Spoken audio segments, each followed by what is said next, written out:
नमस्कार, विकसित दर्शन न्यूज में आप सभी लोगों का स्वागत है। दोस्तों, आज टीएमसी के सांसदों ने भाजपा के अमित शाह जो बड़े नेता हैं उनके कार्यालय का जो घेराव करके एक हिम्मत दिखाया है। कहीं ना कहीं कहा जा सकता है कि यह इतिहास में पहली बार किसी मुख्यमंत्री के सांसदों ने भाजपा के बड़े नेताओं के नाक में दम करके रख दिया है। जिस तरह से वहां पे पुलिस का जो कोशिश हुआ है हटाने का, वो कहा जा सकता है कि इतिहास में पहली बार किसी सांसदों को इस तरह से उठाकर ले जाया गया है। जो चुने हुए सांसद है बंगाल के टीएमसी के सांसद, महिला सांसद लोग, उन्हें जबरन उठा करके वैन में डाल करके और ले जाया गया है। जैसे वो होता है ना कि एक तरह से कहा जाए तो क्राइम करके आई हो और वे बहुत बड़ा अपराधी हो, इस तरह से उनके साथ ट्रीट किया गया है। दोस्तों, 2 दिनों से लगातार बंगाल में जिस तरह से हलचल मचा हुआ है, जिस तरह से लगातार ईडी ने अपना कार्रवाई किया और आईपैक के कार्यालय पे जिस तरह से छापा मारा, ममता बनर्जी जो बंगाल के चीफ मिनिस्टर है वे पहुंची और हार्ड डिस्क और फाइल लेकर के वहां से निकल गई और उन्होंने हमला किया और बताया कि किस तरह से उनके पार्टी के जो गुप्त जो सूचनाएं हैं उसे कहीं ना कहीं भाजपा लीक करने की कोशिश कर रही है या फिर उसका गलत उपयोग कर रही है। कहा जाए तो उनके स्ट्रेटजी को चोरी करने की कोशिश कर रही है। दोस्तों, लगातार ममता बनर्जी का 2 दिनों से हमला और आज उनका जो प्रदर्शन है वो कहीं ना कहीं दिखलाता है कि ममता बनर्जी जिस चीज के लिए जानी जाती है और जिस चीज के लिए ममता बनर्जी को लोग दुनिया जानता है, आज भी ममता बनर्जी उस काम को करने से चूकती नहीं है।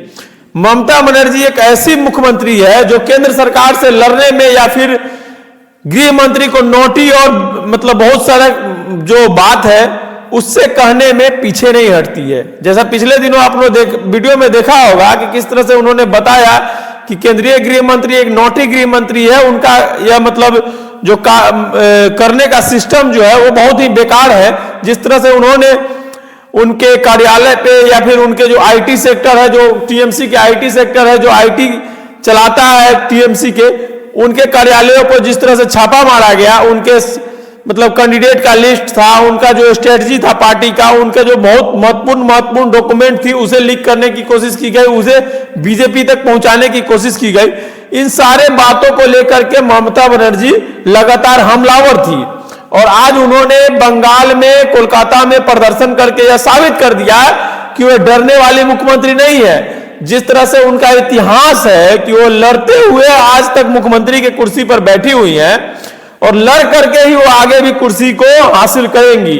वे लगातार हमलावर रही और उनके सांसद जो दिल्ली में बैठे हुए थे, जो दिल्ली को घेर लिए, एक तरह से कहा जाए तो अमित शाह के ऑफिस को घेर लिए, उनके कार्यालय को घेर लिए और वहां पे साबित कर दिया कि बंगाल मजबूती से चुनाव लड़ेगा। वो बिहार नहीं है, वो दिल्ली की आम आदमी पार्टी नहीं है, वो ममता बनर्जी की टीएमसी है। और ममता बनर्जी लड़ाकू नेता में से आती है जो संविधान के लिए, अपने हक के लिए, अपने अधिकार के लिए लड़ने के लिए जानी जाती है। आप लोगों को पिछला चुनाव याद होगा दोस्तों, याद है ना वो शब्द खेला होबे। जो लोग पिछले चुनाव को याद कर रहे होंगे या फिर जो पिछले लोग चुनाव को जानते होंगे, वे लोग जानते होंगे कि किस तरह से प्रधानमंत्री जी अपना दाढ़ी बनाकर अच्छे से बढ़ा करके रविंद्रनाथ टैगोर की छवि लेकर के गए थे बंगाल में अपना भाजपा की सरकार को बनाने के लिए। मगर एक मुख्यमंत्री जो टीएमसी की मुख्यमंत्री है ममता बनर्जी, उन्होंने एक नारा दिया, खेला होबे, और उन्होंने खेला करके दिखला दिया।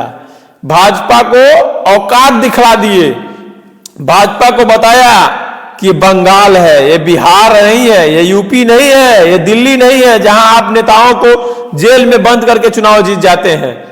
ये बिहार है, सॉरी ये बंगाल है, ये बिहार नहीं है। दोस्तों, बिहार में प्रशांत किशोर ने भाजपा के कई सारे नेताओं पे खुल करके सबूत पेश करते हुए और खुल करके हमला करते हुए नजर आए, मगर ईडी सीबीआई तनिक भी एक्टिव नहीं दिखी। मगर आज से 3 महीने बाद लगभग चुनाव है बंगाल में और बंगाल के लिए जो ईडी है वो काफी एक्टिव नजर आ रही है। लग रही है कि आज मतलब बंगाल में बहुत सारे अचानक से घोटाले हो गए जो 3 महीने के अंदर सॉल्व करके ईडी अपना इतिहास रचेगी, दुनिया में नाम करेगी। मगर दोस्तों ये वही ईडी सीबीआई है जिससे सुप्रीम कोर्ट ने सरकार का तोता करार दिया था। इस चीज को भूलिएगा मत, क्योंकि आपका कार्रवाई, आपका काम करने का तरीका सुप्रीम कोर्ट को भी पसंद नहीं आया था और जनता को भी पसंद नहीं है। ये इसलिए पसंद नहीं है कि आपने जो कार्य करने का तरीका अपनाया है, चुनाव के समय जिस तरह से आपने एक्टिव होने का एक तरीका अपनाया है, उस तरीके से जनता ने कहीं ना कहीं इस बात के, जनता के अंदर इस बात का संदेश गया है कि ईडी और सीबीआई केंद्र सरकार के अधीन है और वे केंद्र सरकार के इशारों पे काम करती है। केंद्र सरकार उसे जिसके पास भेजेगी, ईडी और सीबीआई उस पर कार्रवाई करेगी। वो निष्पक्ष नहीं है और वो निष्पक्ष कार्रवाई नहीं कर सकती है। जिसका बुरजोर तरीके से मतलब बरखिलाफ किया गया, अच्छे से बरखिलाफ हुआ भाजपा का और ईडी सीबीआई का। जिस तरह से मतलब बंगाल में कहीं ना कहीं ईडी के मुंह पे यह बात का तमाचा है कि आपने गलत किया है और आपके गलत को बंगाल स्वीकार नहीं करता है। बंगाल स्वीकार नहीं करता है, ममता बनर्जी स्वीकार नहीं करती है। ममता बनर्जी वो सीएम है जो आप गलत करेंगे तो आपके अधिकारी को भी जेल में रखने की हिम्मत रखती है और आपके अधिकारी पे भी कार्रवाई करने की हिम्मत रखती है। दोस्तों पिछले चुनाव में यह चीज हो चुका है और कहीं ना कहीं बंगाल की सीएम उनके सीबीआई के अधिकारी पर केस करने के और उन पे ऊपर कार्रवाई करने का भी मतलब हिम्मत दिखा चुकी है। तो ममता बनर्जी ने जिस तरह से हिम्मत दिखाया, लोकतंत्र के जो मतलब लोकतंत्र के कहा जाए तो मजबूत करने का काम किया।